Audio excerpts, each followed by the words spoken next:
Hello, hello. Good morning. Nap time, Nova Crew.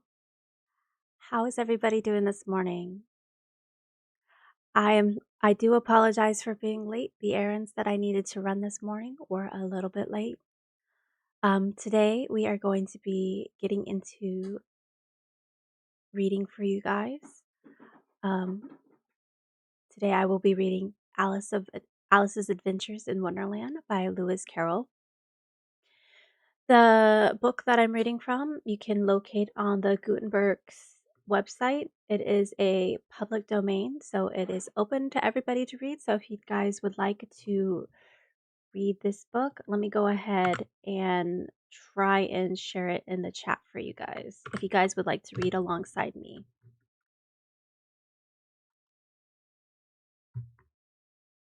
So I'm going to go ahead and put the link in the chat.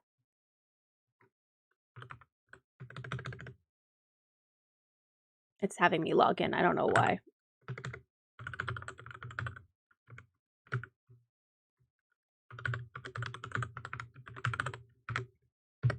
I hope everyone's having a beautiful morning. Here it is a nice warm 60. Nope, it's not quite 60. It's 48 degrees right now.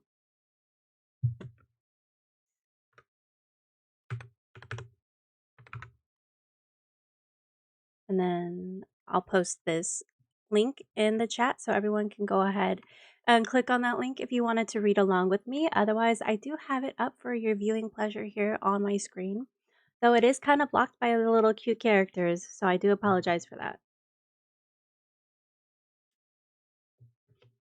I hope everybody's got a nice little cup of coffee or tea or maybe some hot cocoa to read along with me. And I have a little bit of water too, so reminder to stay hydrated.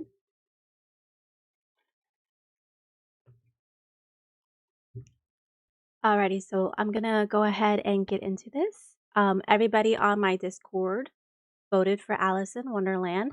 If you're interested in joining my Discord, I'll go ahead and pop the Discord into the chat. So if you would like to, again, vote for the next book that we decide to read, it's going to be there for you guys to click on and head over and join us on the Cosmic Crew page. So let's go ahead and get started. Alice in Wonderland by Lewis Carroll. And if you would like to chat, I'll do my best to chat, but this is a reading stream, so it may take me a moment to notice that you've sent something. If it does, I do apologize in advance for that. Alice's Adventures in Wonderland by Lewis Carroll.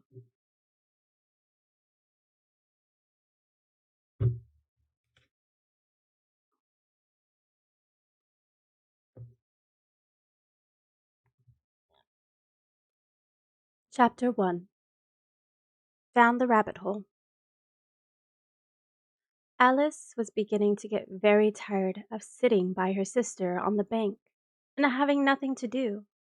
Once or twice she had peeped into the book her sister was reading, but it had no pictures or conversations in it. And what is the use of a book, thought Alice, without pictures or conversations?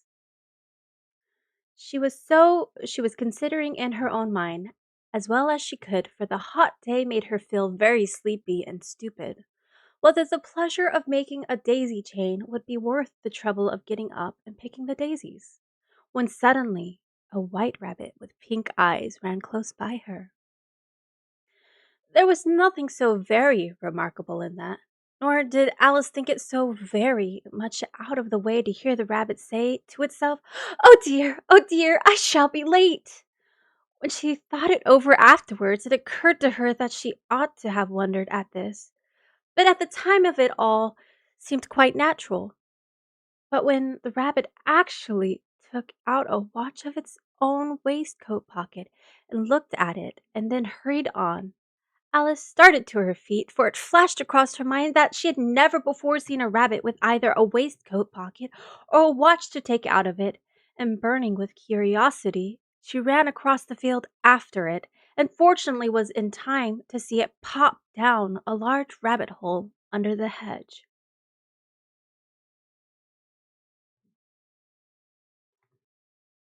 In another moment, down went Alice after it, never once considering how in the world she was going to get out again. The rabbit hole went straight on, like a tunnel for some way, and then dipped suddenly down. So suddenly that Alice had not a moment to think about stopping herself before she found herself falling down a very deep well. Either the well was very deep, or she fell very slowly, for she had plenty of time as she went down to look about her and to wonder what was going to happen next. First, she tried to look down and make out what she was coming to, but it was too dark to see anything. Then she looked at the sides of the well and noticed that they were filled with cupboards and bookshelves. Here and there she saw maps and pictures hung upon pegs. She took down a jar from one of the shelves as she passed. It was labeled orange marmalade, but to her great disappointment, it was empty. She did not like to drop the jar for fear of killing somebody underneath, so managed to put it into one of the cupboards as she fell past it. Well, thought Alice to herself, after such a fall as this, I shall think nothing of tumbling downstairs. How brave they'll think me at home. Why, I wouldn't say anything about it even if I fell off the top of the house, which was very likely true. Down, down, down, with a fall never come to an end. I wonder how many miles I've fallen by this time, she said aloud. I must be getting somewhere near the center of the earth. Let me see. That would be 4,000 miles down, I think. For you see, Alice had learned several things of this sort in her lessons in the schoolroom, and though this was not a very good opportunity for showing off her knowledge, as there was no one to listen to her, still, it was good practice to say it over. Yes, that's about the right distance, but then I wonder what latitude or longitude I've gotten to. Alice had no idea what latitude was, or longitude either, but thought they were nice grand words to say. Presently, she began again. I wonder if I shall fall right through the earth. How funny it'll seem to come out among the people that walk with their heads downwards, the antipathies. I think she was rather glad there was no one listening this time, as it didn't sound at all the right word. But I shall have to ask them what the name of the country is, you know. Please, ma'am, is this New Zealand or Australia? And she tried to curtsy as she spoke. Fancy curtsying as you're falling through the air. Do you think you can manage it? What an ignorant little girl she'll think of me for asking. No, it'll never do to ask. Perhaps I shall see it written up somewhere. Down, down, down. There was nothing else to do, so Alice soon began talking again. Dinah'll miss me very much tonight, I should think. Dinah was the cat. Is it Dinah or Dina? I'm gonna go with Dinah. I hope they'll remember her saucer of milk at tea time. Dinah, my dear, I wish you were down here with me. There are no mice in the air. I'm afraid, but you might catch a bat, and that's very much like a mouse, you know. But do cats eat bats, I wonder? And here Alice began to get rather sleepy, and went on saying to herself in a dreamy sort of way, do cats eat bats? Do cats eat bats? Uh, and sometime, do bats eat cats? For you see, as she couldn't answer either question, it didn't matter much which way she put it.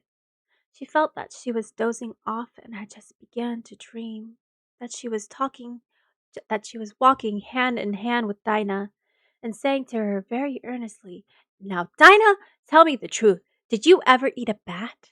When suddenly, thump, thump, down she came upon a heap of sticks and dry leaves, and the fall was over. Alice was not a bit hurt, and she jumped up onto her feet in a moment. She looked up, but it was all dark overhead. Before her was another long passage, and the white rabbit was still in sight, hurrying down it. There was not a moment to be lost. Away went Alice like the wind, and was just in time to to hear it say as it turned a corner, "Oh, my ears and whiskers, how late it's getting!" She was close behind it when she turned the corner, but the rabbit was no longer to be seen. She found herself in a long, low hall, which was lit up by a row of lamps hanging from the roof. There were doors all around the hall, but they were all locked. And when Alice had been all the way down one side and up the other, trying every door, she walked sadly down the middle, wondering how she was ever going to get out again. Suddenly she came upon a three-legged table, all made of solid glass. There was nothing on it except a tiny golden key, and Alice's first thought was that it might belong to one of the doors of the hall. But alas! Either the locks were too large or the keys were too small, but at any rate, it would not open any of them. However, on the second time round, she came upon a low curtain she had not noticed before, and behind it was a little door about 15 inches high. Oops. Sorry, my headphones unclicked. 15 inches high. She tried the little golden key in the lock, and to hear her great delight, it fitted. Alice opened the door and found that it led to a small passage, not much larger than a rat hole. She knelt down and looked along the passages into the loveliest garden you ever saw. How she longed to get out of that dark hall and wander about among those beds of bright flowers and those cool fountains. But she could not even get her head through the door. And even if my head would go through, thought poor Alice, it would be of very little use without my shoulders. Oh, how I wish I could shut up like a telescope. I think I could if I only knew how to begin. For you see, so many out of the way things have happened lately, and Alice had begun to think that very few things indeed were really impossible. Sending you love.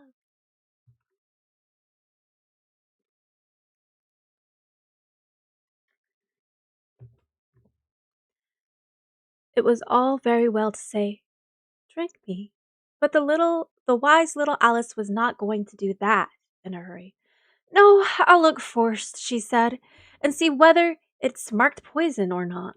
For she had read several nice little histories about children who had got burnt and eaten up by the wild beasts and other unpleasant things, all because they would not remember the simple rules their friends had taught them, such as that a red-hot poker will burn you if you hold it too long, and that if you cut your finger very deeply with a knife, it usually bleeds, and she had never forgotten that if you drink much from a bottle marked poison, it is almost certain to disagree with you, sooner or later.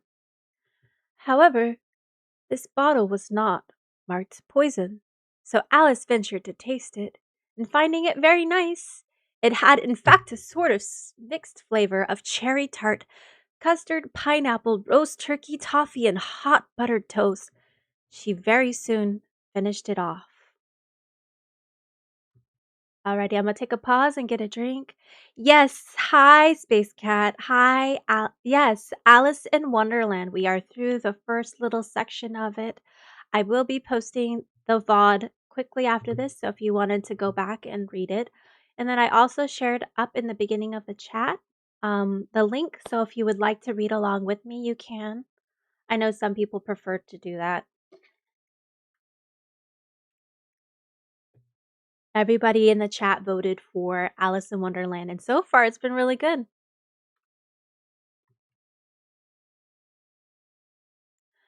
"What a curious feeling," said Alice. "I must be shutting up like a telescope." And so it was indeed. She was now only 10 inches high, and her face brightened up at the thought that she was now the right size for going through the little door into that lovely garden.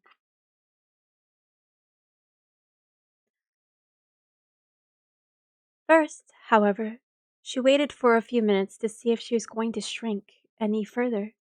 She felt a little nervous about this. For it might end, said Alice to herself, and my going out altogether like a candle. I wonder what I should do be like then. And she tried to fancy what the flame of a candle is like after the candle is blown out, for she could not remember ever seeing such a thing. After a while, finding that nothing more happened, she decided on going into the garden at once.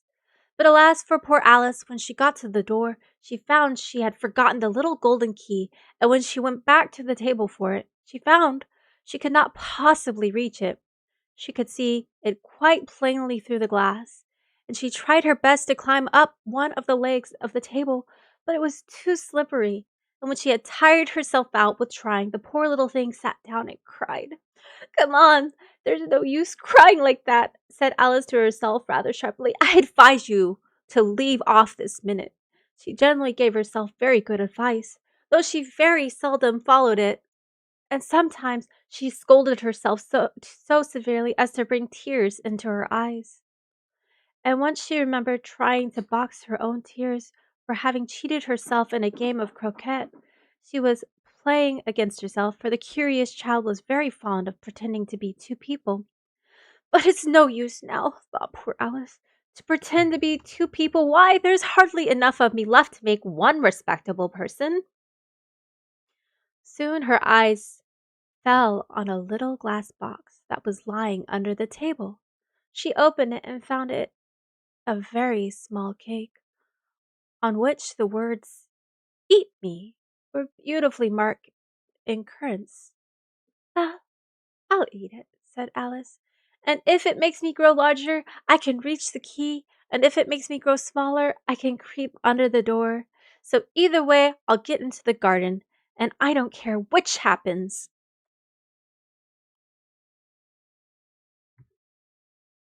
She ate a little bit, and said anxiously to herself, "Which way, which way?"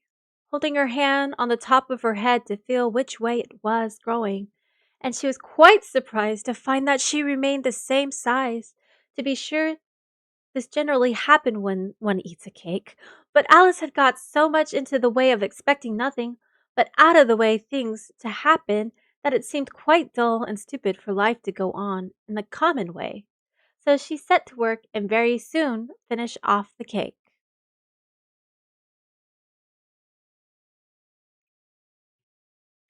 Ooh, we're heading into chapter 2.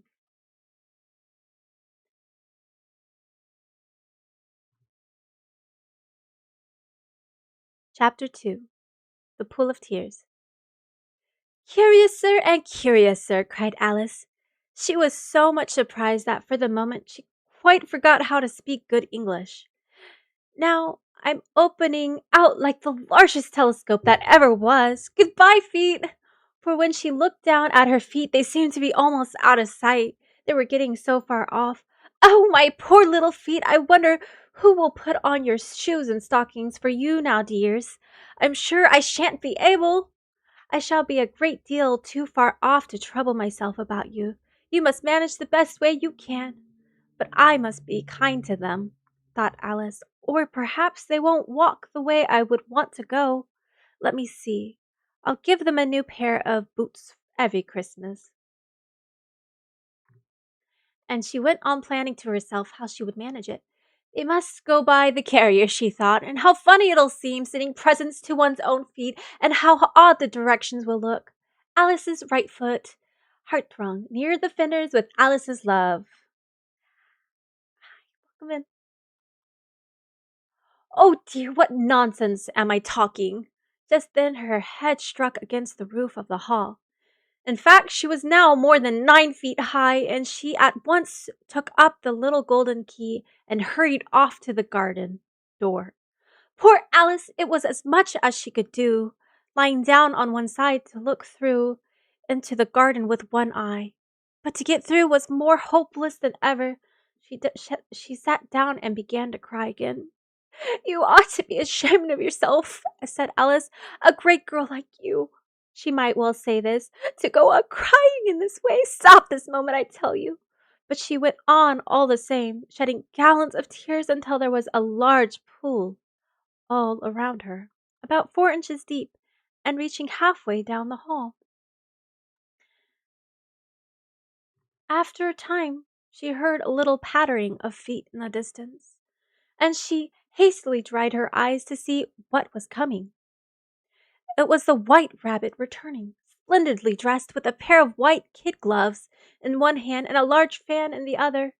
He came trotting along in a great hurry, muttering to himself as he came, "Oh, the Duchess, the Duchess! Oh, won't she be savage if I kept her waiting?"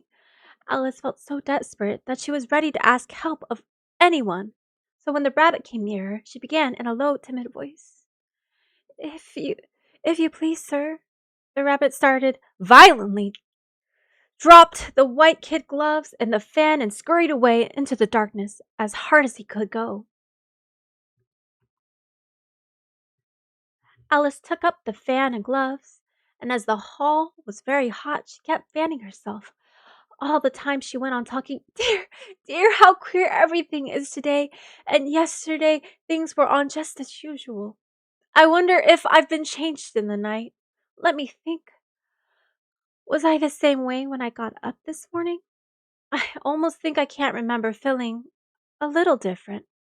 But if I'm not the same, the next question is, who in the world am I? Ah, that's the great puzzle."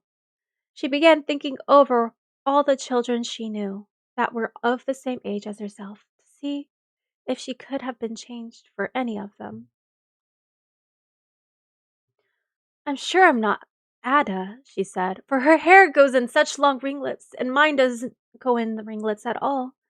And I'm sure I can't be Mabel, for I know all sorts of things, and she knows such a very little. Besides, she and oh dear, how puzzling it all is. I'll try if I know all the things I used to know. Let me see. 4 times 5 is 12, and 4 times 6 is 13, and 4 times 7 is... Oh dear, I'll still never get to 20 at that rate. However, the multiplication table doesn't signify. Let's try geography. London is the capital of Paris, and Paris is the capital of Rome, and Rome... No, that's all wrong, I'm certain. I must have been changed for Mabel. I'll try again. Say, how doth the little...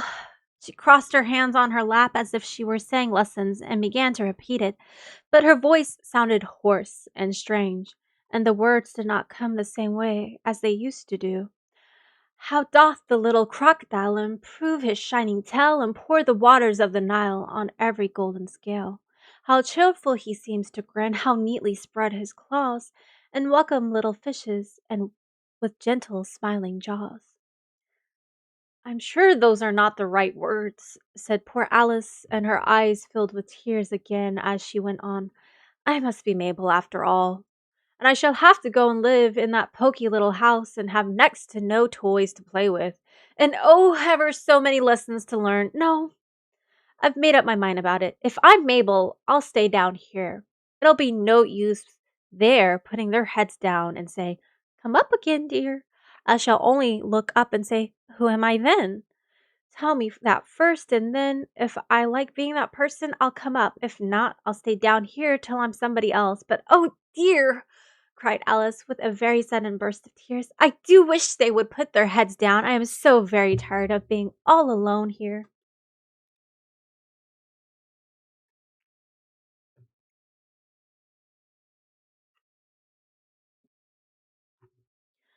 As she said this, she looked down at her hands and was surprised to see that she had put on one of the rabbit's little white kid gloves while she was talking. "How can I have done that?" she thought. "I must be growing as small again." She got up and went to the table to measure herself by it, and found that as nearly as she could guess, she was now about 2 feet high, and was going on shrinking rapidly. She soon found out that the cause of this was the fan she was holding, and she dropped it hastily just in time to avoid shrinking all the way away altogether. "That was a narrow escape," said Alice, a good deal frightened at the sudden change, but very glad to find herself still in existence. "And now for the and now for the garden. She ran with all her speed back to the little door, but alas, the little door was shut again, and the little golden key was lying on the glass table as before. And things are worse than ever, thought the poor child, for I've never was so small as this before, never. And I declare it's too bad that is. It is.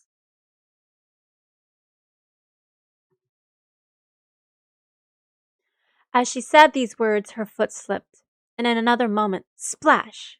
She was up to her chin in salt water. Her first idea was that she had somehow fallen into the sea. And in that case, I can go back by railway, she said to herself. Alice had been to the seaside once in her life, and had come to the general conclusion that wherever you go to on the English coast, you find a number of bathing machines in the sea, some children digging in the sand with wooden spades, then a row of lodging houses, and behind them a railway station. However, she soon made out that she was in the pool of tears which she had wept when she was 9 feet high. I wish I hadn't cried so much, said Alice as she swam about trying to find her way out. I shall be punished for it now, I suppose, by being drowned in my own tears. That will be a queer thing, to be sure. However, everything is queer today. Just then she heard something splashing about in the pool a little way off, and she swam nearer to make out what it was. At first she thought it must be a walrus or a hippopotamus, but then she remembered how small she was now, and she soon made out that it was only a mouse that had slipped in like her. Would it be of any use now, thought Alice, to speak to this mouse? Everything is so out of the way down here that I should think very likely it can talk. At any rate, there's no harm in trying. So she began, Oh, Mouse, do you know the way out of this pool? I'm very tired of swimming about here. Oh, Mouse! Alice thought this must be the right way of speaking to a mouse. She'd never done such a thing before, but she remembered having seen it in her brother's Latin grammar. A mouse of a mouse to a mouse, oh mouse. The mouse looked at her rather inquisitively, and seemed to her to wink with one of its little eyes, but it said nothing. Perhaps it doesn't understand English, thought Alice. I dare say it's a French mouse come over with William the Conqueror. For with all her knowledge of history, Alice had no very clear notion how long ago anything had happened. So she began again, Oui, is monsieur? Which was the first sentence in her fish lesson book. The mouse gave her a sudden leap out of the water and seemed to quiver all over with fright. Oh, I beg your pardon, cried Alice hastily, afraid that she had hurt the poor animal's feeling. I quite forgot you didn't like cats. Not like cats, cried the mouse in a shrill, passionate voice. Would you like cats if you were me? Well, perhaps not, said Alice in a soothing tone. Don't be angry about it. And yet I wish I could show you our cat Dinah. I think you'd take a fancy to cats if you could only see her.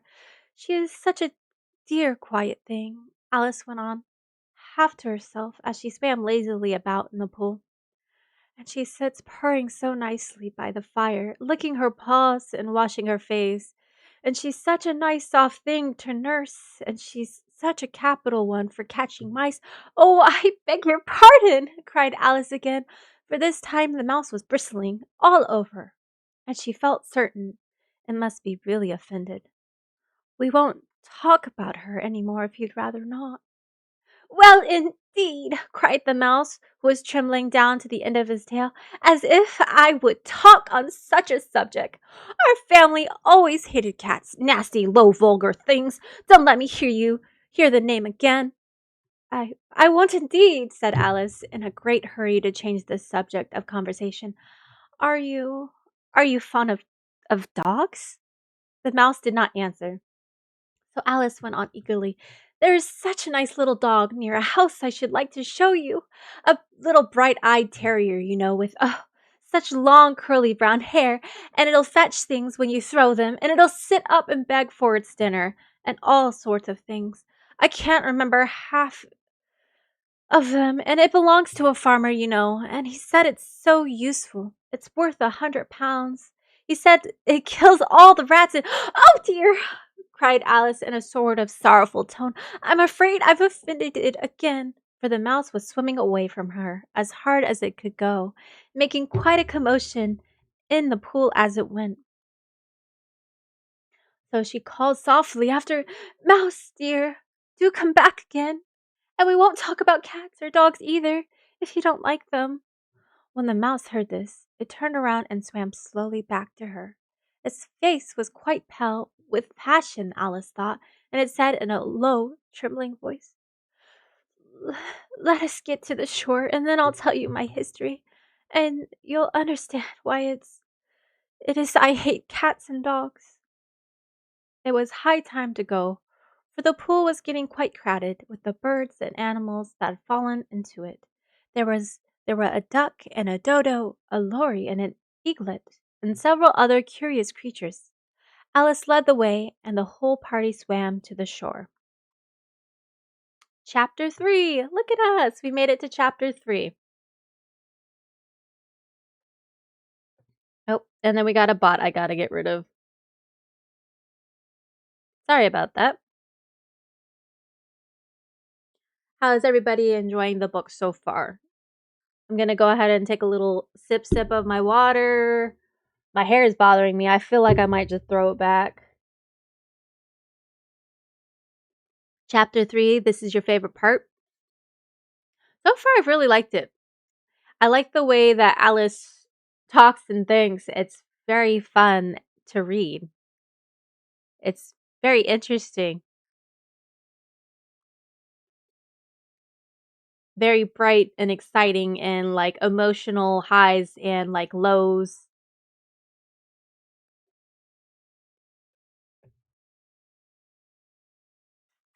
Did everyone get a little sippy sip of coffee? A little drink of hot cocoa, maybe some nice tea. I pulled my hair back because it was bothering me being in my face. Yeah, it's been a great book so far. Like I said, I think I haven't read it since I want to say middle school. And I don't ever remember reading it as a kid. I think I wouldn't have been interested. Hey, Ace True, thank you for the meow meows. How's everybody's day going? You're skipping the coffee because you want your energy drink. Do you have a favorite one, Space Cat? I tend to really like the Alanis because they don't make me shaky and they they don't make me sick. I get really sick easily when I drink energy drinks. Like they make me feel nauseous. You just woke up? Well, good morning, Ace True. Good morning. Did you have any sweet dreams? We'll go ahead and move into chapter 3 in just a moment. I'm just trying to clear my throat. I have like phlegm from allergies. Good. I went to sleep to Katsu and woke up to you. Yay! I went to sleep. Yeah, I fell asleep to Katsu too. I had her up on my little tablet on my desk not desktop, but my nightstand so I could listen to her while she played her video games. I wanted to support her even though I was sleeping with her stream. You've had better days, Brown? Oh, I'm so sorry. I hope today gets better. You're drinking coffee? If I remember correctly, you like your coffee black? Because I was like, I like really sweet coffee. I like my coffee to have a lot of sugar.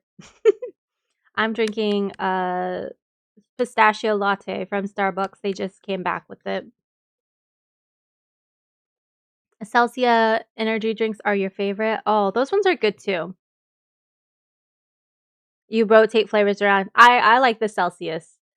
They're another one that are really good that don't really make me crash. Black with a little bit of sugar. Hey, I remembered the black part. I just forgot about the little bit of sugar. I'll remember it eventually. Alrighty, I'm gonna go ahead and I think I cleared all the phlegm. I'm gonna go ahead and get back into reading. We're on chapter 3, A Caucus Race and a Long Table.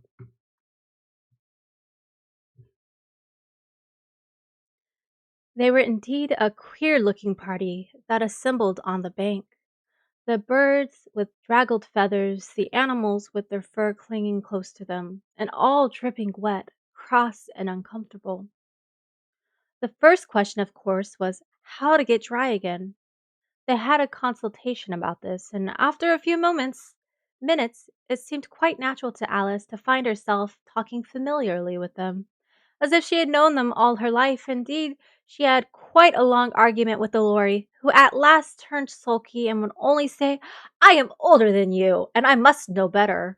And this Alice would not allow without knowing how old it was. And as the Lorry positively refused to tell its age, there was no more to be said.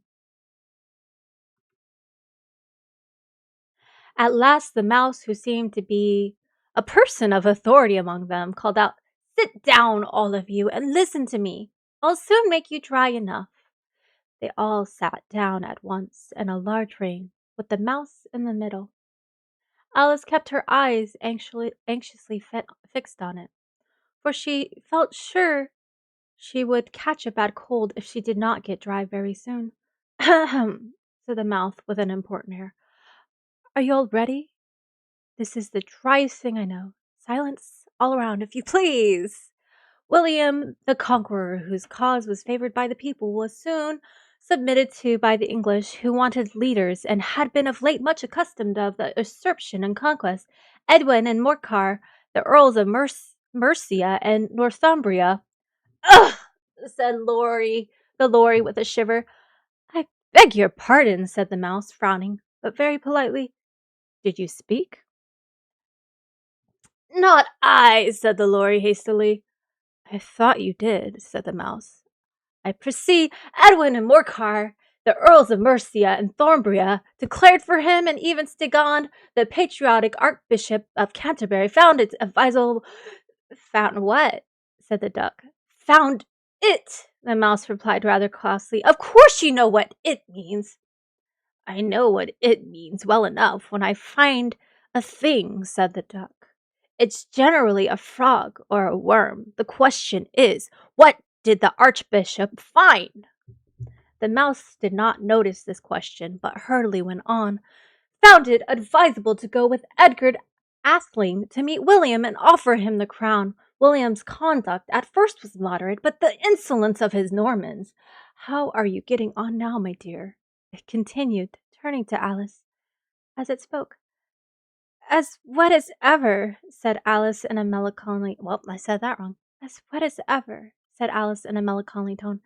"It doesn't seem to dry me at all." "In that case," said the dodo solemnly, rising to its feet, "I move that the meeting adjourn for the immediate adoption of more energetic remedies." "Speak English," said the Eaglet. "I don't know the meaning of half those long words, and what's more, I don't believe you do either." And the Eaglet bent down its head and to hide a smile. Some of the other birds tittered audibly. "What was I going to say?" said the dodo in an offended tone. "Was that the best thing to get us dry would be a caucus race." "What is a caucus race?" said Alice. Not that she wanted much to know, but the dodo had paused as if it thought that somebody ought to speak it, and no one else seemed inclined to say anything. "Why," said the dodo, "the best way to explain it is to do it. And you might like to try the things yourself some winter day. I will tell you how the dodo managed it. First, it marked out a race course in all sorts of circles.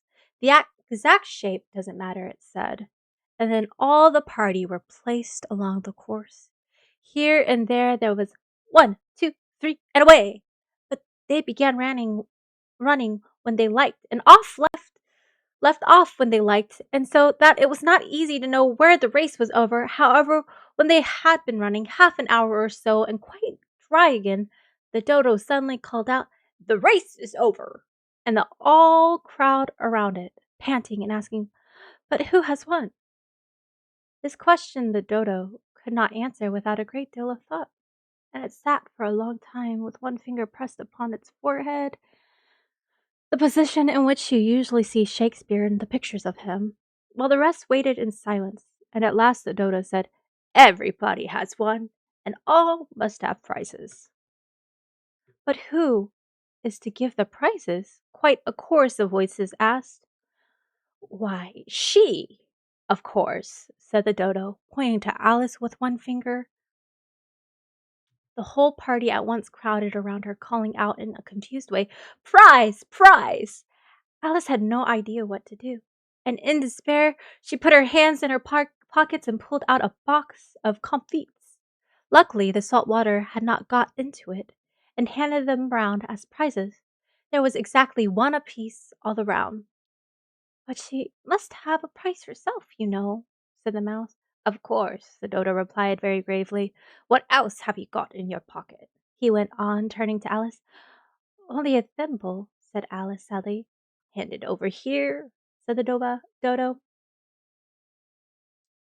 Then they all crowded round her once more, while the dodo solemnly presented the thimble, saying, "We beg your acceptance of this elegant thimble." And when it had finished this short speech, they all cheered. Alice thought the whole thing very absurd, but they all looked so grave that she did not dare to laugh, and as she could not think of anything to say, she simply bowed and took the thimble, looking as solemn as she could. The next thing was to eat the comfits. This caused some noise and confusion, as the large birds complained that they could not taste theirs, and the small ones choked and had to be patted on the back. However, it was over at last, and they sat down again in a ring and begged the mouse to tell them something more.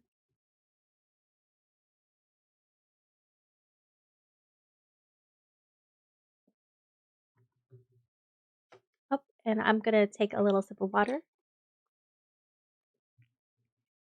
Thank you for the reminder. "You promised to tell me your history, you know," said Alice. "And why it is you hate C and D," she added in a whisper, half afraid that it would be offended again. "Mine is a long tale and a sad tale," said the mouse, turning to Alice and sighing. It is a long tale, certainly," said Alice, looking down with wonder at the mouse's tail. "But why do you call it sad?" And she kept on puzzling about it while the mouse was speaking, so that her idea of the tale was something like this. "Fury said to a mouse that he met in the house, 'Let us both go to law. I will prosecute you. Come, I'll take no denial. You must have a trial, for really this morning I've nothing to do.' Said the mouse to the cur. 'Such a trial, dear sir, with no jury or judge, would be wasting our breath.' 'I'll be judge, I'll be jury,' said cunning old Fury. 'I'll try the whole cause and condemn you to death.' 'You are not attending,' said the mouse to Alice severely. 'What are you thinking of?' 'I beg your pardon,' said Alice very humbly. 'You had got to the fifth bend, I think.' 'I had not!' cried the mouse sharply and very angrily. 'Not?' said Alice, always ready to make herself useful and looking anxiously about her. 'Oh, do let me help to undo it.' 'I shall do nothing of the sort,' said the mouse, getting up, walking away. 'You insult me by talking such nonsense.' I didn't mean it," pleaded poor Alice, "but you're so easily offended, you know." The mouse only growled in reply.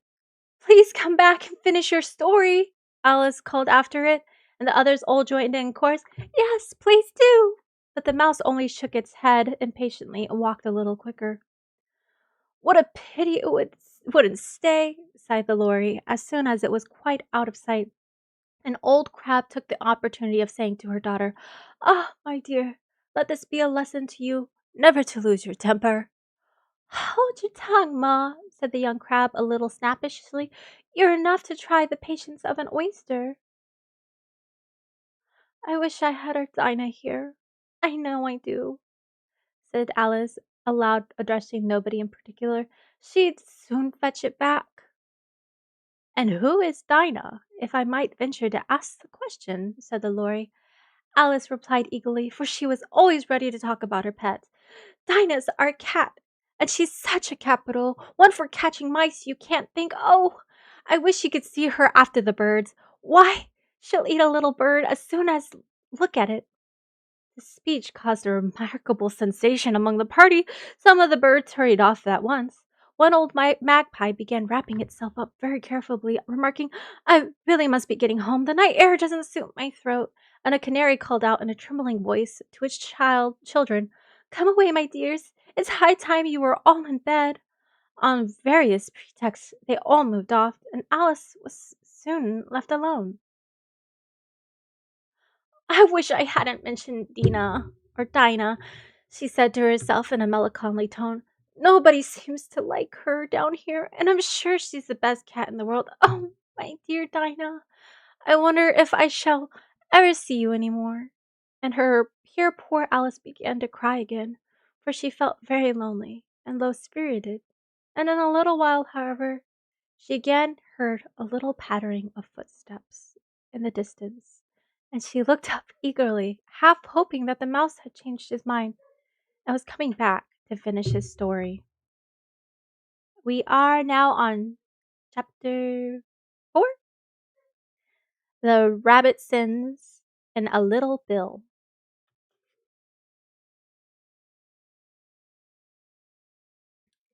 Just taking a pause to get a little cup of coffee and sip. That was a pretty interesting chapter. I feel like Alice keeps saying something and upsetting somebody, like her cat eating mice and her cat eating birds. It's pretty funny. Thank you, Bad Sass, for the lurk. I appreciate you. I'll have a great stream. Thank you so much.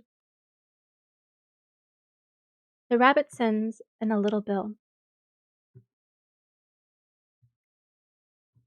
It was the White Rabbit trotting slowly back again, and looking anxiously about as it went, as if it had lost something, and she heard it mutter to itself, The Duchess! The Duchess! Oh, my dear paws! Oh, my fur and whiskers! She'll get me executed, and as sure as the ferrets are ferrets! Where can I have dropped them, I wonder? Alice guessed in a moment that it was looking for the fan and the pair of white kid gloves, and she very good naturedly began hunting about for them. But they were nowhere to be seen. Everything seemed to have changed since her swim in the pool, and the great hall with the glass table and the little door had vanished completely. Very soon the rabbit noticed Alice as she went hunting about, and called out to her in an angry tone, Why, Mary Ann, are you doing out here? Run home in this moment and fetch me a pair of gloves and a fan. Quick, now! And Alice was so much frightened that she ran off at once in the direction it pointed to without trying to explain the mistake it had made. He took me for his housemaid, she said to herself as she ran. How surprised he'll be when he finds out who I am! But I'd better take him his fan and gloves, that is, if I can find them. And she said this. As she said this, she came upon a neat little house, on the door of which was a bright brass plate with the name W. Rabbit engraved upon it. She went in without knocking, and hurried upstairs, in great fear lest she should meet the real Mary Ann, and be turned out of the house before she had found the fan and gloves. How queer it seems, Alice said to herself, to be going messages for a rabbit. I suppose Dinah'll be sending me on a messages next. And she began fancying the sort of thing that would happen. Miss Alice, come here directly and get ready for your walk. Coming in a minute, nurse. But I've got to see that mouse doesn't get out. Only I don't think, Alice went on, that they'd let Dinah stop in the house if it began ordering people about like that. By this time she had found her way into a tidy little room with a pink table in the window, and on it, as she had hoped, a fan and 2 or 3 pairs of tiny white kid gloves. She took up the fan and a pair of the gloves, and was just going to leave the room when her eyes fell upon a little bottle that stood near the looking glass. There was no label this time with the words Drink me. But nevertheless, she uncorked it and put it to her lips. I know something's interesting is sure to happen, she said to herself, whenever I eat or drink anything. So I'll just see what this bottle does. I do hope it'll make me grow large again, for really, I'm quite tired of being such a tiny little thing. It did so indeed, and much sooner than she had expected, for she had drunk half the bottle, she found her head pressing against the ceiling and had to stoop to save her neck from being broken. She hastily put down the bottle, saying to herself, "Oh, that's quite enough. I hope I shan't grow any more. As it is, I can't get out at the door. I do wish I hadn't drunk quite so much." Alas, it was too late to wish that. She went on growing and growing, and very soon she had to kneel down on the floor. In another minute there was not even room for this, and she tried the effect of lying down with one elbow against the door, the other arm curled around her head. Still she went on growing, and as a last resource she put one arm out the window and one foot up the chimney, and said to herself, "Now I can't do no more. Whatever happens, what will become of me?" Luckily for Alice, the little magic bottle had now had its full effect, and she grew no larger. Still, it was very uncomfortable, and as there seemed to be no sort of chance of her ever getting out of the room again, no wonder she felt unhappy. It was much pleasanter at home, thought poor Alice, when one wasn't always growing larger and smaller and being ordered about by mice and rabbits. I almost wish I hadn't gone down that rabbit hole, and yet, it's rather curious, this sort of life. I do wonder what can have happened to me. When I used to read fairy tales, I fancied that kind of thing never happened, and now here I am in the middle of one. There ought to be a book written about me, and when I grow up, I'll write one. But I'm grown up now," she added in a sorrowful tone. "At least there's no room to grow up any more here." But then, Alice thought, shall I never get any older than I am now? That'll be a comfort, one way. Never to be an old woman, but then always to have lessons to learn. Oh, I shouldn't like that. "Oh, you foolish Alice," she answered herself. "How can you learn lessons in here? Why, there's hardly any room for you, and no room at all for any lesson books." And so she went on, taking first one side and then the other, making quite a conversation of it altogether. But after a few minutes she heard a voice outside, and stopped to listen. "Mary Ann! Mary Ann!" said the voice. "Fetch me my gloves this moment!" Then came a little pattering of feet on the stairs. Alice knew it was the rabbit coming to look for her, and she trembled till she shook the house, quite forgetting that she was now about 1,000 times as large as the rabbit, and had no reason to be afraid of it. Presently the rabbit came up to the door and tried to open it, but as the door opened inward and Alice's elbow was pressed hard against it, that attempt proved a failure. Alice heard it say to itself, "Ugh, then I'll go around and get in at the window." "That you won't," thought Alice, after waiting till she fancied she heard the rabbit just under the window. She suddenly spread out her hand and made a snatch in the air. She did not get a hold of anything, but she heard a little shriek and a fall and a crash of broken glass, from which she concluded that it was just possible had fallen into a cucumber frame or something of the sort. Next came an angry voice, the rabbit's. "Pat! Pat! Where are you?" And then a voice she had never heard before. "Sure then I'm here, digging for apples, your honor." "Digging for apples, indeed," said the rabbit angrily. "Here, come and help me out of this." Sounds of more broken glass. "Now tell me, Pat, what's that in our window?" "Sure, it's an arm, your honor." He pronounced it arum. "An arm, you goose! Who ever saw one that size? Why, it fills the whole window." "Sure it does, your honor, but it's an arm for all that." "Well, it's got no business there, at any rate. Go and take it away." There was a long silence after this, and Alice could only hear whispers now and then, such as, "Sure, I don't like it, your honor. At all, at all. Do as I tell you, you coward." And at last she spread out her hands again and made another snatch in the air. This time there were two little shrieks and more sounds of broken glass. What a number of cucumber frames there must be, thought Alice. I wonder what they'll do next. As for pulling me out of the window, I only wish they could. I'm sure I don't want to stay in here any longer. She waited for some time without hearing anything more.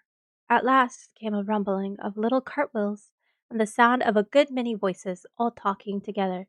She made out the words, "Where's the other ladder? Why, I hadn't to bring up but one. Bill's got the other. Bill, fetch it here, lad. Here, put 'em up on at this corner. No, tie 'em together. First, they don't reach half high enough yet. Oh, they'll do well enough. Don't be particular. Here, Bill, catching hold of this rope.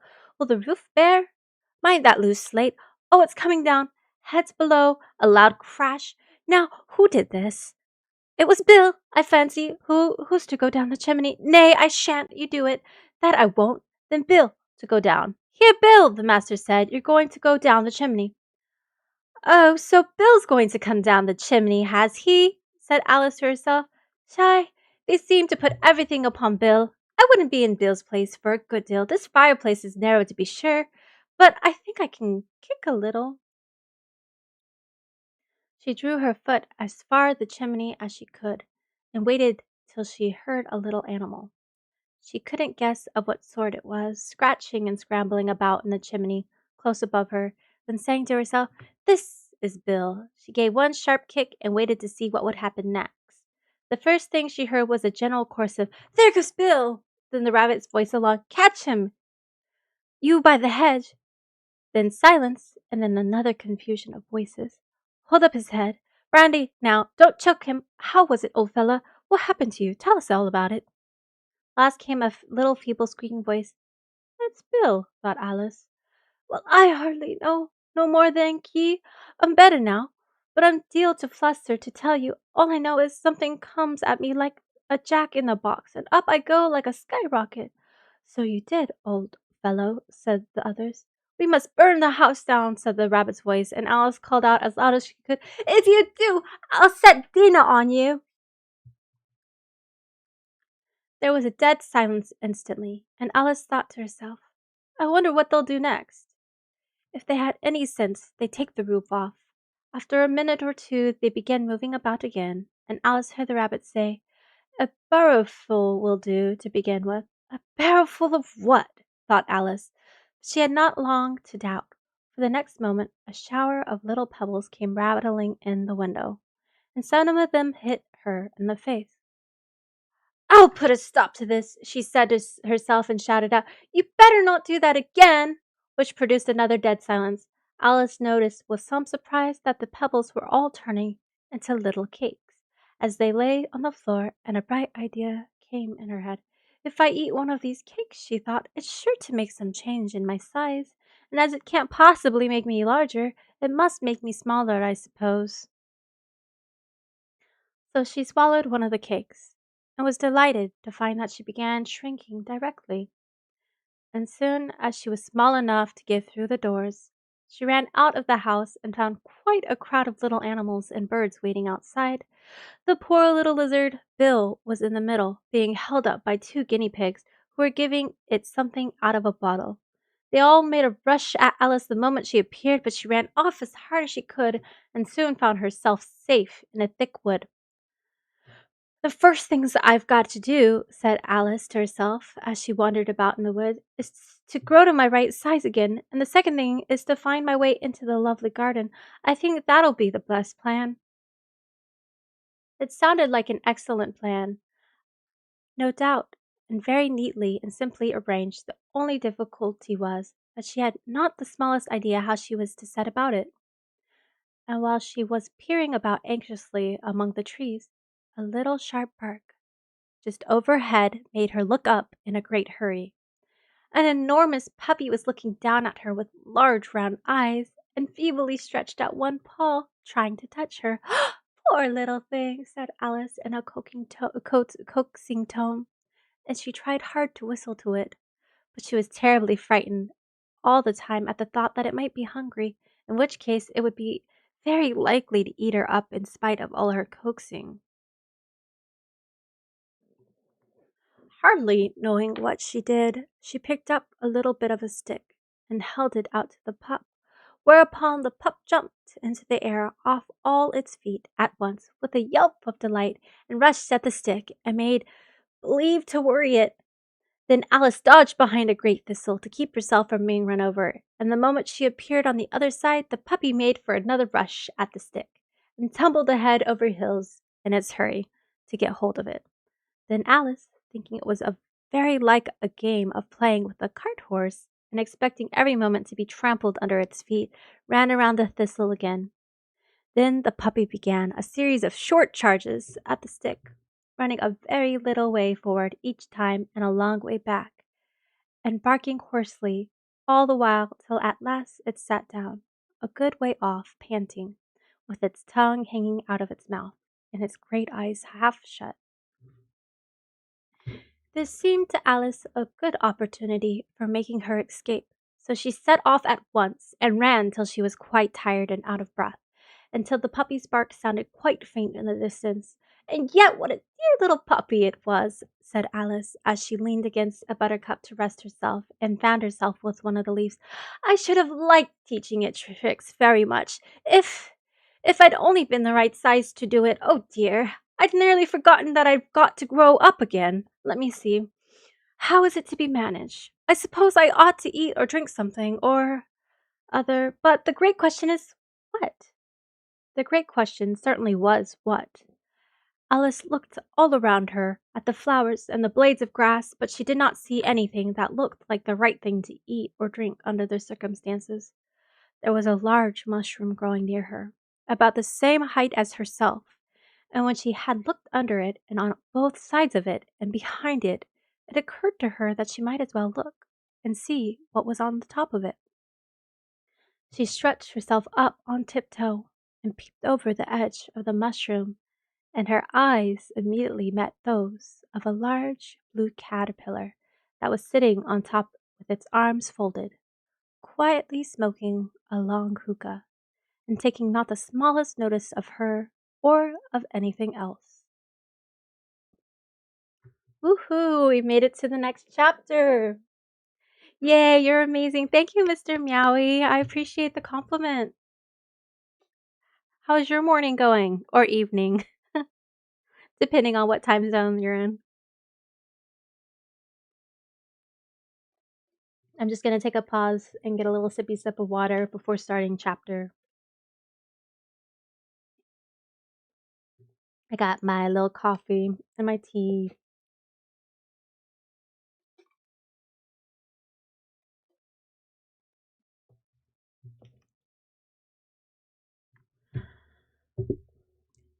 Advice from a caterpillar. The caterpillar and Alice looked at each other for some time in silence.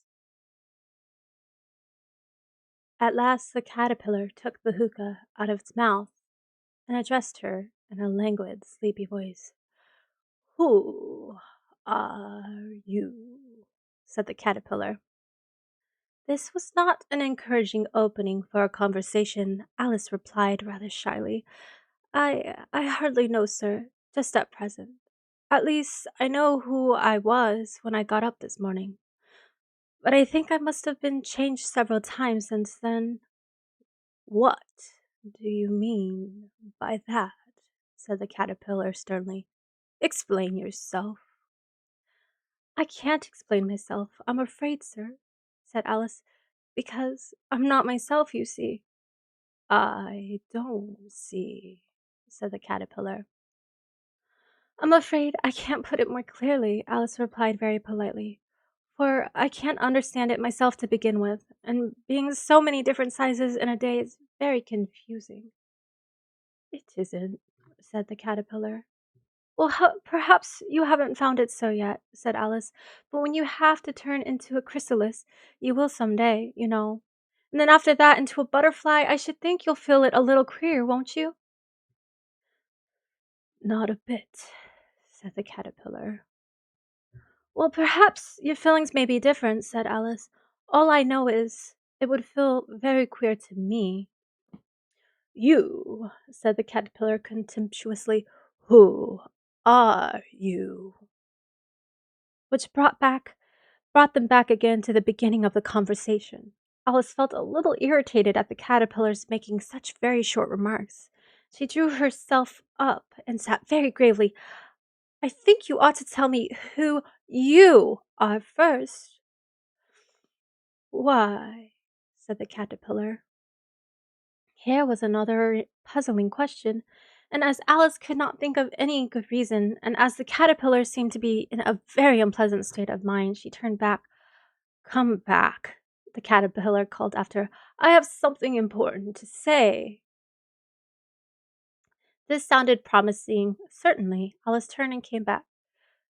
Keep your temper, said the caterpillar. Is that all? Said Alice, swallowing down her anger as well as she could. No, said the caterpillar. Alice thought she might as well wait, as she had nothing else to do, and perhaps, after all, it might tell her something worth hearing. For some minutes it puffed away without speaking, but at last it unfolded its arms, took the hookah out of its mouth again, and said, So you think you are changed, do you? I'm afraid I am, sir, said Alice. I can't remember things as I used, and I don't keep the same size for 10 minutes together. Can't remember what things, said the caterpillar. Well, I've tried to say, how doth the little busy bee, but all came out different, Alice replied, in a very melancholy voice. Repeat, you are old, Father William, said the caterpillar. Alice folded her hands and began. You are old, Father William, the young man said, and your hair has become very white, and yet you insistently stand on your head. Do you think at your age it is right? In my youth, Father William replied to his son, I fear it might injure the brain, but now that I'm perfectly sure I have none, why, I do it again and again. You are old, said the youth, as I mentioned before, and have grown most uncommonly fat, yet you turn a back somersault in at the door. Pray, what is the reason of that? In my youth, said the sage, as he stowed his grey locks, I kept all my limbs very supple. But the use of this ointment 1 shilling the box, allow me to sell you a couple. You are old, said the youth, and your jaws are too weak for anything tougher than sweet. Yet you finished the goose with the bones and the beak. Pray, how did you manage to do it? In my youth, said his father, I took to the law and argued each case with my wife, and the muscular strength which it gave to my jaw he lasted the rest of my life.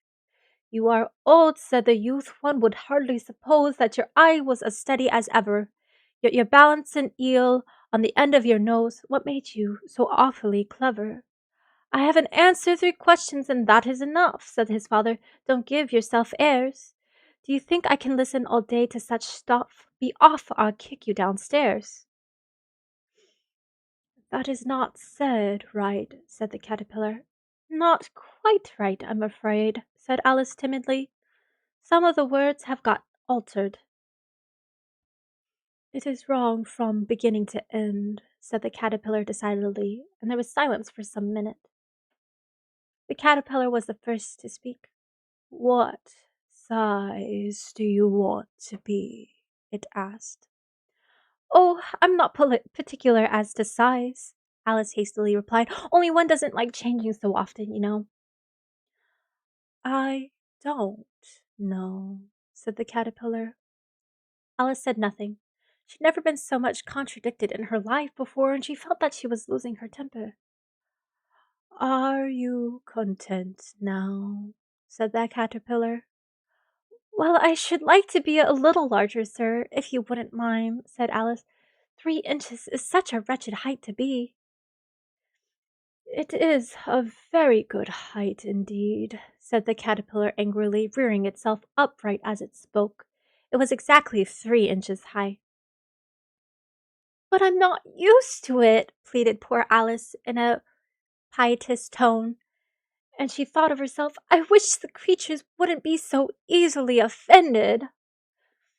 You'll get used to it in time, said the caterpillar, and it put the hookah into its mouth and began smoking again. This time Alice waited patiently until it chose to speak again.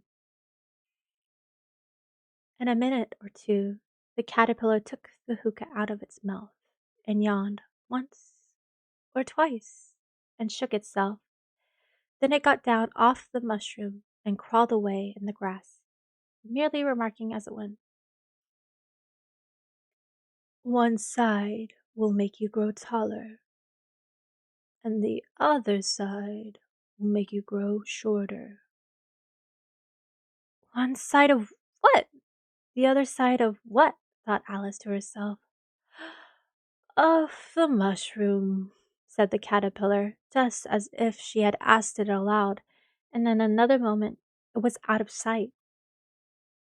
Alice remained looking thoughtfully at the mushroom for a minute, trying to make out which were the two sides of it, and as it was perfectly round, she found this a very difficult question.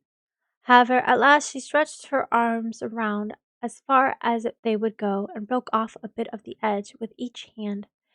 "And now which switch?" she said to herself, and nibbled a little of the right-handled bit to try the effects. In the next moment she felt a violent blow underneath her chin. It had struck her foot. She was a good deal frightened by this very sudden change, but she felt that there was no time to be lost, as she was shrinking rapidly. So she set to work at once to eat some of the other bit. Her chin was pressed so closely against her foot that there was hardly room to open her mouth, but she did it at last and managed to swallow a morsel of the left-hand bit. "Who are you?" Yes, I love that part of the book. I think the caterpillar is my favorite character. I know, I know it's silly, but like I always like the idea of the hookah and like the circles like puffing out. Who are you? We're on to the next section of the book. How is everybody feeling about that last little section? I really love the caterpillar. He is he's one of my favorite characters.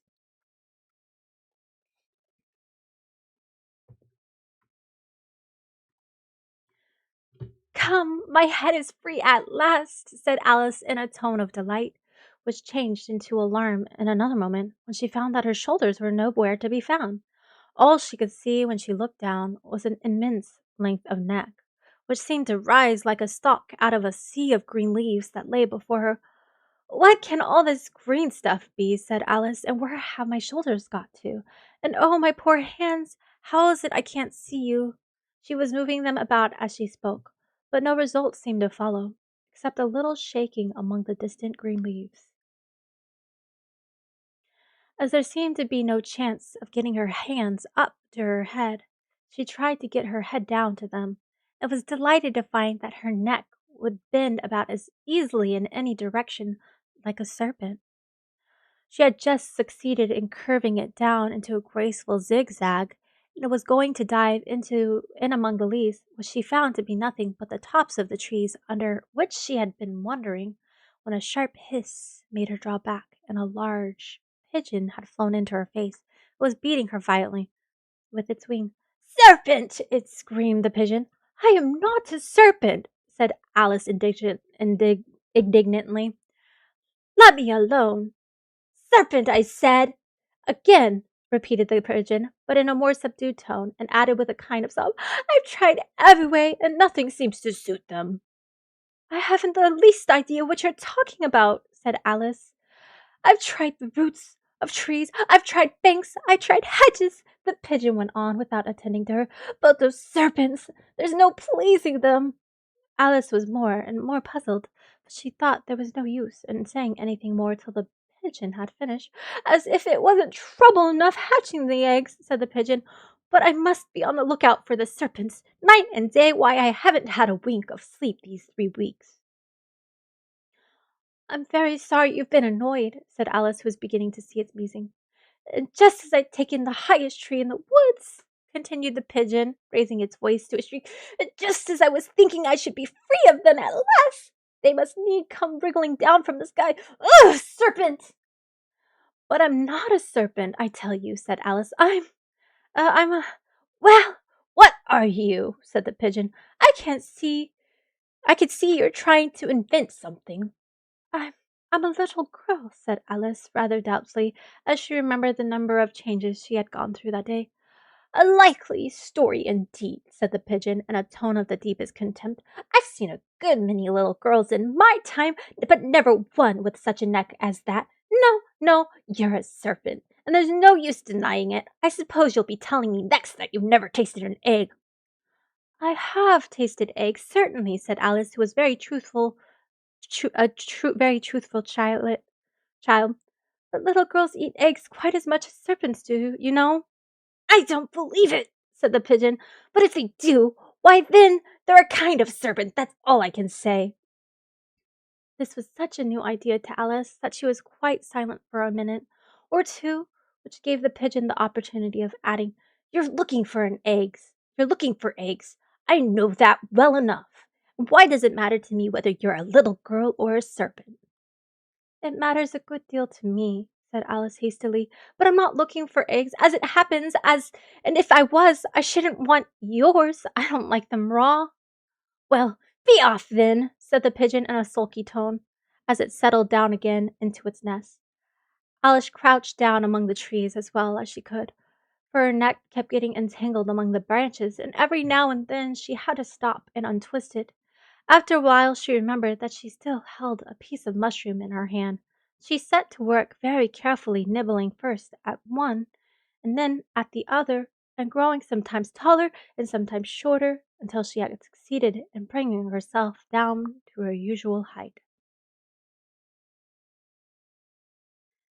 It was so long since she had been anything near the right size that it felt quite strange at first.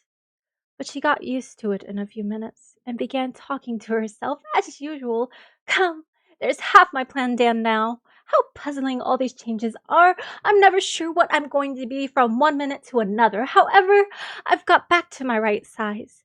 The next thing is to get into that beautiful garden. How is that to be done, I wonder?" As she said this, she came suddenly upon an open place, with a little house in it about 4 feet high. "Whoever lives here," thought Alice, "it'll never do to come upon them this size. Why, I should be frightened out of their wits." So she began nibbling at the right hand bit again, and did not venture to go near the house till she had brought herself down to 9 inches height. That was really good. It's how you imagine smoking. How most people smoked back then. Yes. You were very good with changing the characters. Oh, thank you. And narrating. I appreciate that, Mr. Maui. It's my first time ever reading for other people. Yes, good at changing characters. Oh, thank you so much, Space Cat. Oh my god, it's Joachim. Hi, hello, welcome in. How's your beautiful morning going? Avocado toast with my energy drink peach. That sounds delicious. How is the peach energy drink suiting you? Thank you guys for your compliments. It means a lot to me. Oh my god, it's Joachim. It's my birthday. Woo! Round of applause. Yay, congratulations. It's your birthday. Oh my god, it's Joachim. Happy birthday to you. Happy birthday to you. Happy birthday. Oh my gosh, it's Joachim. Happy birthday to you. If anybody hasn't sung happy birthday to you today, well, there it is for you. I hope you have a wonderful birthday and that all your wishes come true today. We're just sitting here reading Alice in Wonderland. We're finishing off. I think we're on chapter 6, I think. Oh, yes, happy birthday to you. Today is January 12th, 2026. I'm wondering if you guys would like me to read one more chapter or if you guys would like me to end on this chapter right here. Thank you, Mr. Maui. I feel like everybody should get sung happy birthday for their for their birthday, at least by one person to make it a little special. I feel as an adult nobody tends to make your birthday as special as it was when you were a kid. But I would like to try and do that even in a small way. One more chapter, if you will. Okay.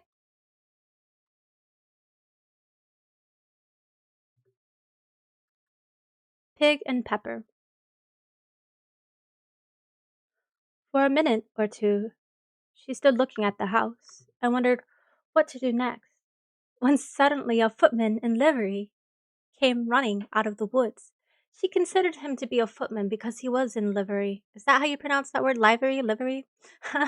Otherwise, judging by his face only, she would have called him a fish, and rapped loudly at the door with his knuckles.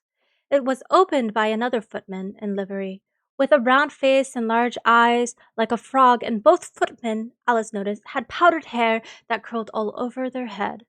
She felt very curious to know what it was all about, and crept a little way out of the wood to listen.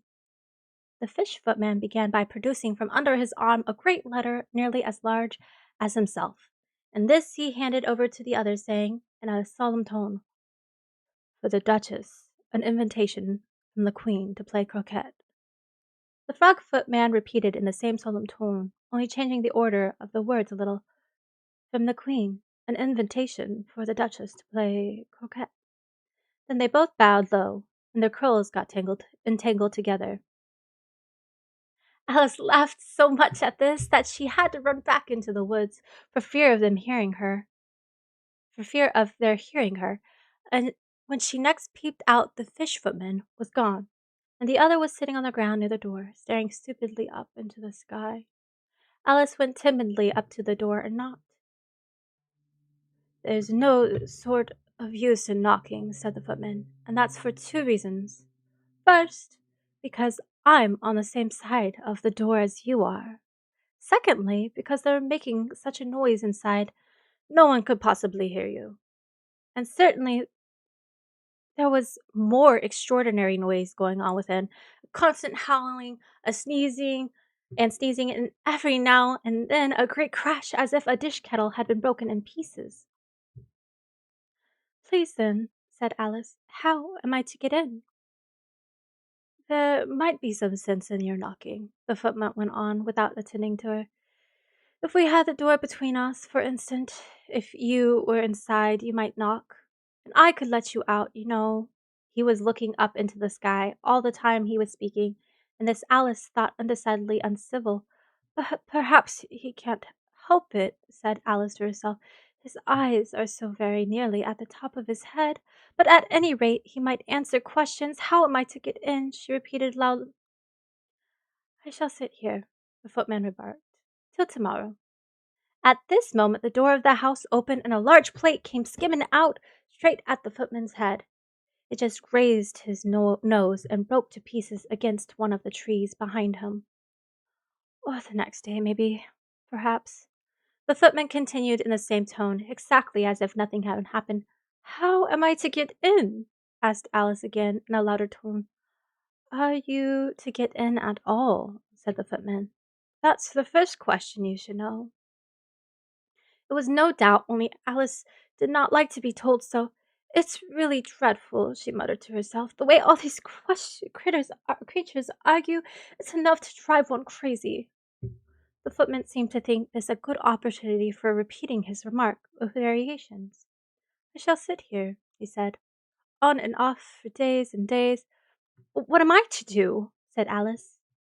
"Anything you like," said the footman, and began whistling. "Oh, there's no use in talking to him," said Alice desperately. "He's perfectly idiotic." And she opened the door and went in. The door led right into a large kitchen, which was full of smoke from one end to the other. The Duchess was sitting on a three-legged stool in the middle, nursing a baby. The cook was leaning over the fire, stirring a large cauldron which seemed to be full of soup. "That's certainly too much pepper in that soup," Alice said to herself as well as she could for sneezing. There was certainly too much of it in the air. Even the Duchess sneezed occasionally. And as for the baby, it was sneezing and howling and alternately without a moment's pause. The only thing in the kitchen that did not sneeze were the cook and a large cat, which was sitting on the hearth and grinning from ear to ear. "Please, Would you tell me, said Alice a little timidly, for she was not quite sure whether it was good manners for her to speak first, why your cat grins like that? It's a Cheshire cat, said the Duchess. And that's why. Pig! She said her last words with a sudden violence that Alice quite jumped. But she saw in another moment that it was addressed to the baby and not to her. So she took courage and went on again. I didn't know that a Cheshire cat always grinned. In fact, I didn't know that cats could grin. They can. They all can, said the Duchess, and most of 'em do. I don't know of any that do, Alice said very politely, feeling quite pleased to have got into a conversation. You don't know much, said the Duchess, and that's a fact. Alice did not at all like the tone of this remark, and thought it would be as well to introduce some other subjects of conversation. While she was trying to fix on one, the cook took the cauldron of the soup off the fire, and at once set it to work, throwing everything within her reach at the Duchess and the baby. The fire irons came first, then followed a shower of saucepans, plates, and dishes. The Duchess took no notice of them, even when they hit her, and the baby was howling so much already that it was quite impossible to say whether the blows hurt or not. Oh, please mind, what are you doing? Cried Alice, jumping up and down in an agony of terror.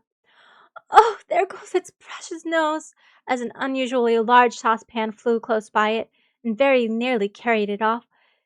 If everybody minded their own business, the Duchess said in a hoarse growl, the world would go round a deal faster than it does.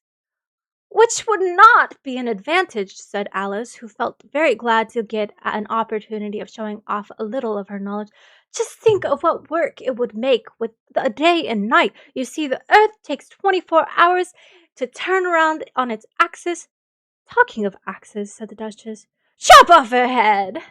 Alex glanced rather anxiously at the cook to see if she meant to take the hint, but the cook was busily stirring the soup and seemed not to be listening. So she went on again. 24 hours, I think, or is it 12? I. Oh, don't bother me, said the Duchess. I never could abide figures. And with that she began nursing her child again, singing a sort of lullaby to it as she did so, and giving it a violent shake at the end of every line. Speak roughly to your little boy and beat him when he sneezes. He only does it to annoy because he knows it teases. In which the cook and the baby joined. Wow, wow, wow. While the Duchess sang the second verse of the song, she kept tossing the baby violently up and down, and the poor little thing howled so that Alice could hardly hear the words.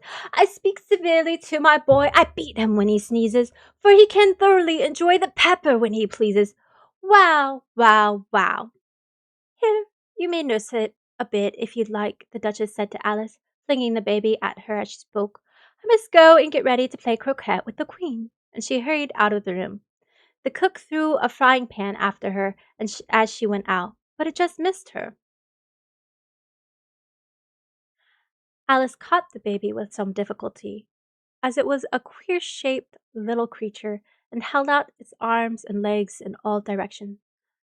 Just like a starfish, thought Alice. The poor little thing was snorting like a steam engine when she caught it, and kept doubling itself up and straightening itself out again, so that altogether for the oops, first minute or two, it was as much as she could do to hold it. As soon as she had made out the proper way of nursing it, which was to twist it up into a sort of knot and then keep it tight hold of its right ear and left foot so as to prevent its undoing itself, she carried it out into the open air. If I don't take this child away with me, thought Alice, they're sure to kill it in a day or two. Wouldn't it be murder to leave it behind? She said the last words out loud, and the little thing grunted and replied. It had left off sneezing by this time. Don't grunt, said Alice. That's not at all a proper way of expressing yourself. The baby grunted again, and Alice looked very anxiously into its face to see what was the matter with it.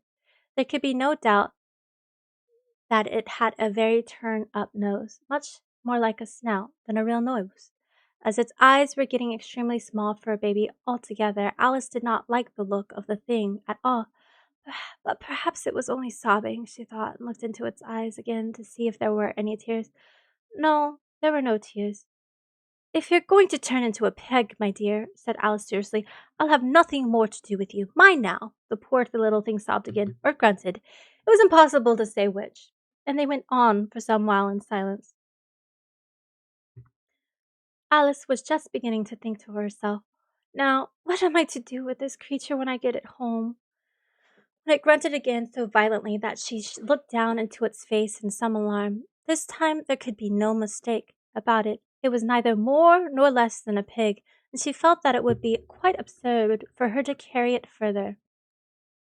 So she set the little creature down, and felt quite relieved to see it trot away, quietly into the woods. If it had grown up, she said to herself, it would have made a dreadfully ugly child, but it makes rather a handsome pig, I think. And she began thinking over other children she knew who might do very well as a pig, and was just saying to herself, if only knew the right way to change them, when she was a little startled by seeing the Cheshire cat sitting on a bough of trees a few yards off. The cat only grinned when it saw Alice. It looked good-natured, she thought.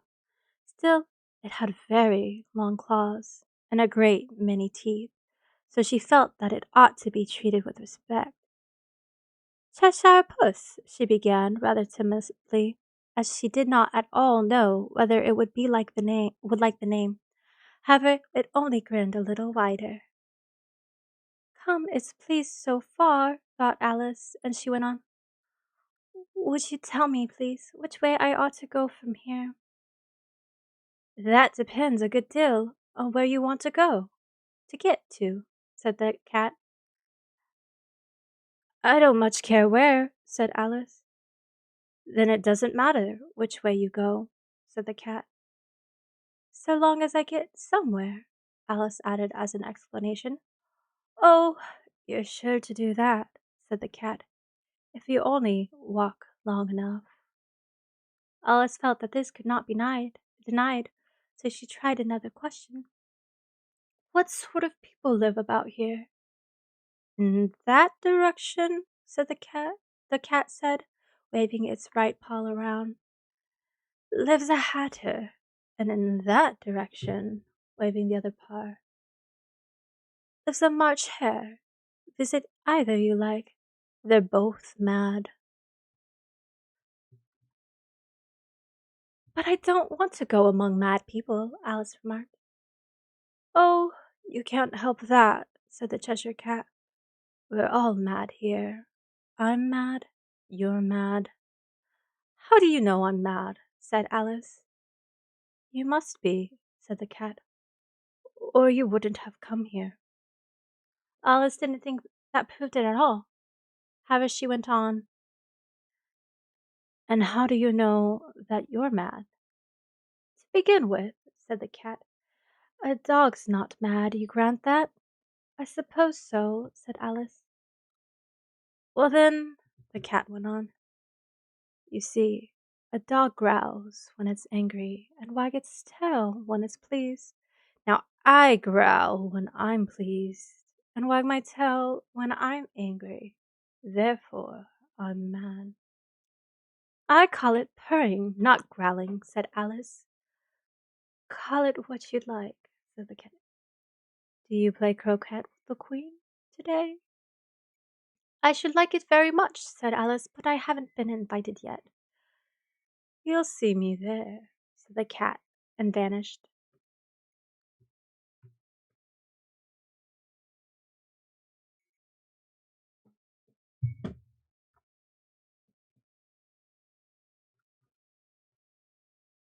Alice waited a little, half expecting to see it again, but it did not appear, and after a minute or two she walked on in the direction in which the March Hare was said to live. I've seen hatters before, she said to herself. The March Hare will be most interesting. Perhaps as this is May, it won't be raving mad, at least not so mad as it was in March. As she said this, she looked up, and there was the cat again, sitting on a branch of a tree. Did you say pig or fig? The cat. I said pig, replied the cat, and I wish you wouldn't keep appearing and vanishing so suddenly. You make one quite giddy. All right, said the cat, and this time it vanished quite slowly, beginning with the end of the tail and ending with the grin, which remained some time after the rest of it had gone. "Ah, I've often seen a cat without a grin," thought Alice, "but a grin without a cat? It's the most curious thing I ever saw in my life." She had not gone much farther before she came in sight of the house of the March Hare. She thought it must be the right house because the chimneys were shaped like ears and the roof was thatched with fur. It was so large as a house that she did not like to go near it till she had nibbled some more of the left-handed bit of mushroom, and raised herself to about 2 feet high.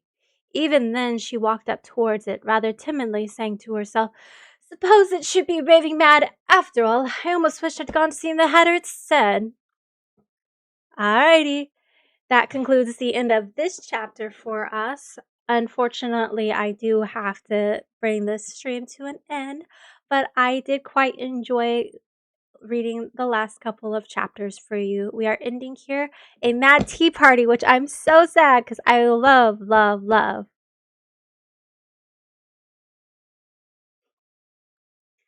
This is my favorite chapter of the book. So thank you guys all for coming in and enjoying Alice's Adventures in Wonderland by Lewis Carroll.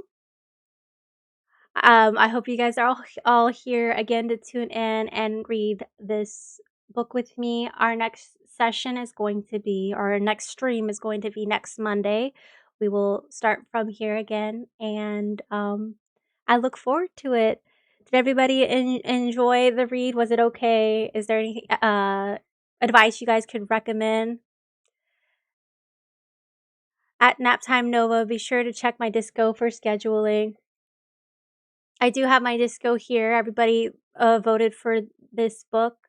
If you'd like to join the Disco, I'm sure I'll go ahead and link it down below if you haven't already. Oh, you did great. Thank you. I appreciate it. It was brilliant. Tip, do it more often. What? I was so nervous. I haven't read in front of people other than my daughter and my son and my family. I don't tend to read for a lot of people. Very fun and engaging. I'm still learning, trying to work with voices and stuff. But I'm glad you guys all enjoyed it, and I look forward to streaming again and sharing the book. Okay, read maybe a little slower if you can. But that's just me. Okay. I'll focus on being a little bit slower. It's kind of hard in my head because it is so chaotic, and I think that her mind and everybody else's mind works at such a chaotic pace that, like it's like snappy, but you are correct. I probably could slow down a bit. I loved it, so I would love more streams like this. Okay, I'll start scheduling, this hopefully regularly on Monday, and then I'll share the VOD shortly after this for you guys. Yeah, I know it can be hard. Thank you. But I'll try to slow it down a little bit for you, Space Cat, for the next chapters to help out. I know it can be hard to listen. You can't like slow my voice down like the Audible books, so I'll definitely work on that. But yeah, next Monday at 8:30 a.m. Pacific Standard Time PST. You'd love one in the evening, my time. If you can shoot me a message on Discord, maybe I can schedule it for a later time. I will be posting these videos on YouTube to share with everybody. So if you do need to miss it and come, and watch it on YouTube, that's completely understandable. But we'll see. I'm still debating what time would be best. But I hope you guys have a beautiful day or evening, whatever time zone you are in. And I appreciate you all coming out to come see me read Alice Adventures in Wonderland. It's been a fun book so far. Oh, cool. I can sleep to one like an owl. Yes. So you could listen to it on YouTube once I have it uploaded and edited. Thank you. You're very welcome. I hope I look forward to sharing it again with you all. You guys have a good day. Bye. Mwah. Mwah.